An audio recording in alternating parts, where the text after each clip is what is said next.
আপনারা দেখতে পাচ্ছেন বাঁকুড়া কেটাডাঙ্গাতে তো এমন একটা চমৎকারী এই ছাগলের পেট থেকে মানুষের মতন বাচ্চা বেরিয়ে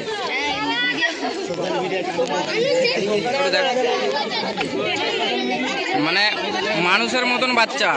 আপনারা হয়তো দেখেছো ইন্টারনেটে অনেক রকমই এটা রিয়েল বাঁকুড়া কেটাডাঙ্গাতে এই গ্রামে হয়েছে মানুষের মতন বাচ্চা দেখুন তো এটা দেখবার লেগে কত দর্শক দেখুন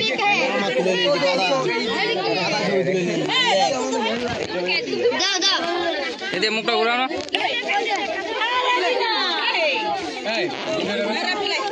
মানুষের মতন বাচ্চা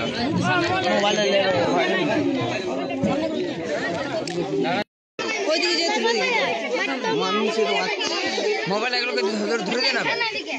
ছবি তোলা